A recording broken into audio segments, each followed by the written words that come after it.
اگر مجھے کچھ ہو گیا تو قبیلے کا خیال رکھنا۔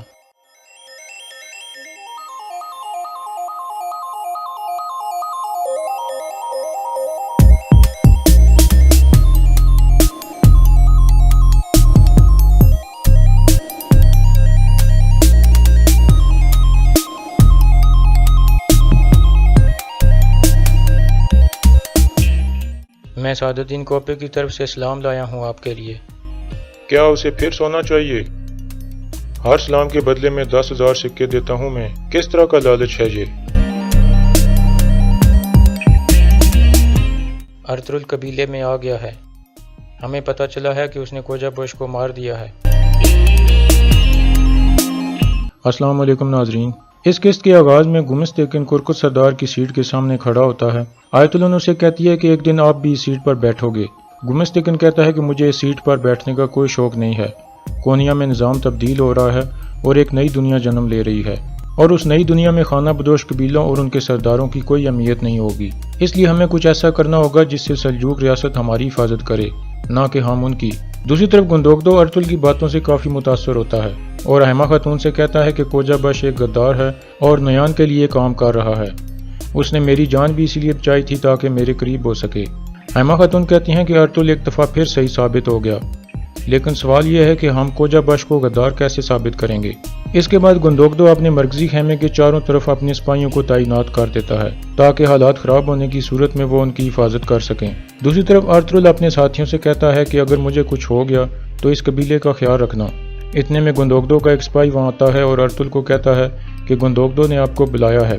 دراصل ارطغرل اور گندوگدو کی ملاقات کے دوران یہ طے پایا تھا کہ ارطغرل قبیلے میں واپس آ کر ہتھیار ڈالے گا، لیکن اس سے پہلے کوجا بش کو سزا ملے گی۔ اس کے بعد گندوگدو نے کہا تھا کہ تم قبیلے کے آس پاس رہنا، میں تمہیں پیغام بھجواؤں گا۔ سپاہی کے پیغام کے بعد ارطغرل اپنے ساتھیوں سے گلے ملتا ہے اور کہتا ہے کہ جس اللہ نے حضرت اسماعیل کو چاقو کے نیچے سے بچایا تھا وہ مجھے بھی بچائے گا۔ اگر مجھے کچھ ہو گیا تو قبیلے کا خیال رکھنا۔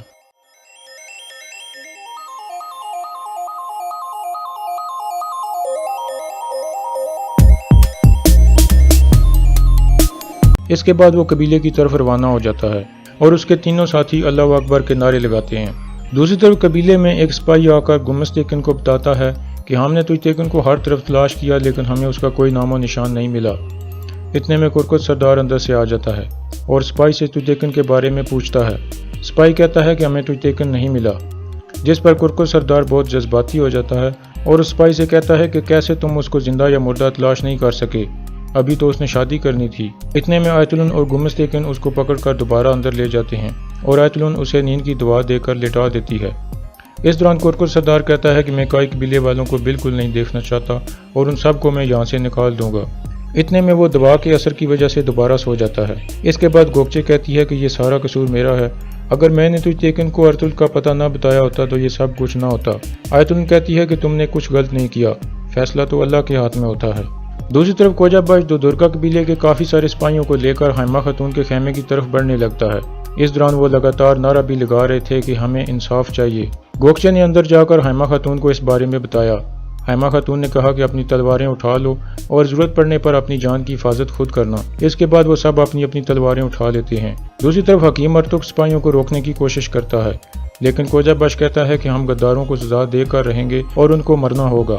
اس کے بعد وہ سپاہیوں کو آگے بڑھنے کو کہتا ہے، جس کے بعد وہ مشتعل ہو کر دوبارہ آگے بڑھنا شروع کر دیتے ہیں۔ دوسری طرف گونجا گل بھی گمس تیکن کو اطلاع دیتی ہے کہ دو درگا کے سپاہی مشتعل ہو کر حیمہ خاتون کے خیمے کی طرف بڑھ رہے ہیں۔ دوسری طرف ارطغرل بھی تیزی سے قبیلے کی طرف بڑھ رہا ہوتا ہے۔ اتنے میں دو درگا کے سپاہی حیمہ خاتون کے خیمے کے باہر پہنچ جاتے ہیں اور حیمہ خاتون کو باہر آنے کو کہتے ہیں۔ اس دوران کائی قبیلے کے سپاہی خیمے کے چاروں طرف تعینات تھے۔ اس طرح دونوں قبیلوں کے سپاہی آمنے سامنے کھڑے ہو جاتے ہیں۔ اس کے بعد حیمہ خاتون نے باہر جانے کا فیصلہ کر لیا۔ گندوگدو انہیں روکنے کی کوشش کرتا ہے، لیکن حیمہ خاتون کہتی ہیں کہ وہ سب مجھے ذمہ دار سمجھتے ہیں، اس لیے صرف میرا خون بہنا چاہیے۔ اس کے بعد وہ اپنے خیمے سے نکل کر ان کے سامنے کھڑی ہو جاتی ہیں اور کہتی ہیں کہ تم تجھ تیکن کی موت کے بدلے میں اپنے بھائیوں کا خون بہانا چاہتے ہو۔ تم سمجھتے ہو کہ ارطغرل نے اسے مارا ہے، اس لیے میں اس کی ماں حاضر ہوں۔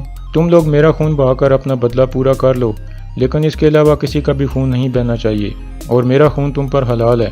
اس کے بعد حیمہ خاتون چل کر دو درگا کے سپاہیوں کے بالکل سامنے کھڑی ہو جاتی ہیں